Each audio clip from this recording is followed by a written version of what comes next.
तुम्हाला केंद्रीय मंत्रिपद मिळणार आहे, त्याबद्दल काय सांगाल? मंत्रिमंडळाचा विस्तार होत असताना शिवसेनेच्या माध्यमातून केंद्रीय मंत्रिमंडळामध्ये कुणाला समाविष्ट करायचा हा पूर्णपणे अधिकार शिवसेनेचे मुख्य नेते आदरणीय एकनाथजी शिंदेसाहेब यांचा आहे.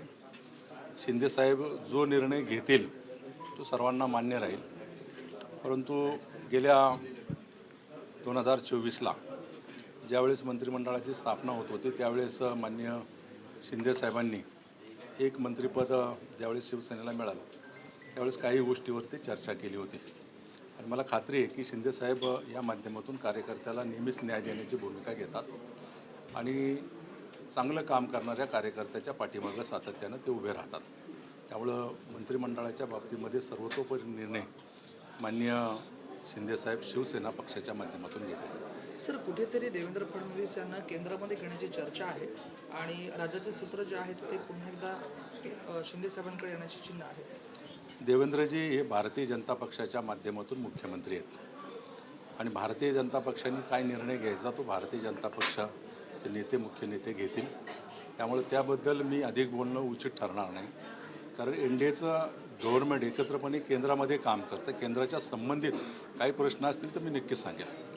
सर, जे खासदार जे आहेत ते ऑपरेशन टायगर अंतर्गत जे शिंदेसाहेबांनी घेतले आहेत त्याचा मितीत अर्थ काय? भाजप देखील स्वतःकडे ते घेऊ शकत होते, कारण का भाजपचा देखील याच्यामध्ये मोठा वाटा असल्याचं बोललं जातं. बघा, शिवसेना पक्षाच्या माध्यमातून जे 6 खासदार शिंदेसाहेबांच्या नेतृत्वाखाली आलेत ते मूळतः 6 खासदार बाळासाहेब ठाकरे यांच्या विचारानं काम करत होते आणि शिंदेसाहेबांवरती विश्वास ठेवून त्या 6 खासदारांनी शिवसेना पक्षामध्ये प्रवेश केलेला आहे.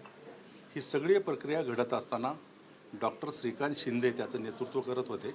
डॉक्टर श्रीकांत शिंदेंनी त्या बाबतीमध्ये सर्वतोपरी त्या 6 खासदाराशी बोलणी करून लोकसभेमध्ये जे संबंध प्रस्थापित डॉक्टर श्रीकांत शिंदे यांनी अन्य सदस्यांशी केलेले त्याचाच एक भाग म्हणून शिवसेना पक्षाचे ते 6 खासदार जोडलेले, शिंदेसाहेबांच्या नेतृत्वावरती विश्वास ठेवून जोडलेले. त्यामध्ये पूर्णतः ते सर्वजण बाळासाहेब ठाकरे शिवसेना पक्षाचा विचार घेऊन गेले अनेक वर्ष काम करत होते आणि म्हणून ते शिवसेना पक्षाशी जोडले गेले. सर, यामध्ये कुठेतरी आर्थिक देवाणघेवाणीचा देखील आरोप होतो. ज्यावेळेस कुणाला काही खरं तर मिळत नाही किंवा सापडत नाही त्यावेळेस प्रत्यारोप आरोप करत असतात. शिंदेसाहेबांनी ज्यावेळेस महाराष्ट्राचे मुख्यमंत्री म्हणून कार्यभार स्वीकारला त्यावेळेस महाराष्ट्राला दाखवून दिले विकासाच्या माध्यमातून एक व्यक्ती कशाप्रकारे काम करू शकतो आणि त्याच माध्यमातून जे खासदार या शिंदेसाहेबांच्या नेतृत्वाखाली विश्वास ठेवून जोडलेले त्यांनी देखील पाहिलेले की तिकडे काहीच साध्य होत नाही. साधं खासदारांना पक्ष नेतृत्व भेटू शकत नाही, त्यांच्या काही अडचणी असतात त्या जाणून घेऊ शकत नाही. स्थानिक स्वराज्य संस्थेच्या निवडणुका झाल्या, त्या निवडणुकीला प्रचाराला देखील ते आले नाहीत आणि ती नाराजी मोठी त्या पक्षामध्ये होती. त्यामुळं अनेक आता आरोप प्रत्यारोप करतात, त्या आरोपांमध्ये कुठल्या प्रकारचं तथ्य नाही. खरं तर शिंदेसाहेबांवरती विश्वास ठेवून विकासात्मक कामं त्यांच्या प्रभागामध्ये त्यांच्या मतदारसंघामध्ये व्हावी या दृष्टिकोनातून त्यांनी प्रवेश केलेला आहे. सर, उद्धव ठाकरे आता राज्यभर सभा घेण्याला त्यांनी सुरुवात केलेली आहे, याकडे आपण कसं? का प्रत्येक पक्षाच्या प्रमुखाला तो अधिकार असतो की लोकांमध्ये जाऊन लोकांचं मत जाणून घेऊन ज्या त्रुटी आहेत त्या भरून काढण्याचं काम करणं आणि ते गेल्या अनेक वर्षापासून सभा घेतातच ना. आता स्थानिक स्वराज्य संस्थेच्या निवडणुकीला खरं तर त्यांनी बाहेर पडायला पाहिजे होतं, त्यावेळेस ते बाहेर पडले नाही. आता बाहेर पडून काही मला वाटत नाही त्यात काय साध्य होईल.